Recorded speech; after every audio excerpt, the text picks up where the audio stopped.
L'armée est toujours déployée à N'Djamena, la capitale tchadienne. Le Tchad dans la tourmente depuis la mort du président Idriss Déby. Son fils Mahamad est désormais le nouvel homme fort du pays, à la tête d'une junte militaire qui concentre tous les pouvoirs. Ce jeune général de corps d'armée de 37 ans a dissous l'Assemblée nationale et le gouvernement. Pour de nombreux opposants, cette prise de pouvoir n'est rien d'autre qu'un coup d'État. Le chef de file de l'opposition appelle à l'unité et au dialogue.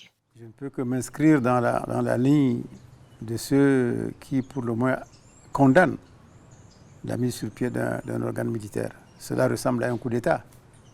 Et ça ne devrait pas être un coup d'État.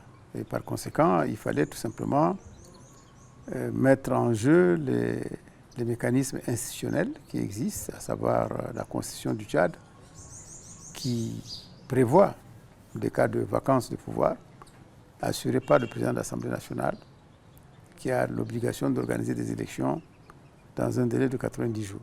Je crois que ce qu'il y a lieu de faire actuellement en urgence, c'est un dialogue.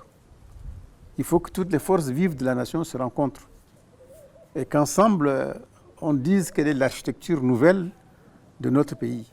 Et l'architecture nouvelle compose pour l'heure avec un conseil militaire de transition, mais qui va devoir compter avec les rebelles du Front pour l'alternance et la concorde au Tchad. Les rebelles ont déclaré qu'ils avançaient sur la capitale N'Djamena pour déloger le conseil militaire de transition au pouvoir. L'incertitude règne pour les jours à venir. Les rebelles ont demandé aux civils de faire des réserves de nourriture, de rester chez eux. Ils jurent de se battre jusqu'à ce qu'ils renversent les nouveaux dirigeants de l'armée. Les rebelles qui mènent depuis 10 jours une offensive depuis la Libye contre le régime tchadien. L'armée assure qu'Idriss Déby est mort au combat alors qu'il dirigeait les opérations contre cette rébellion.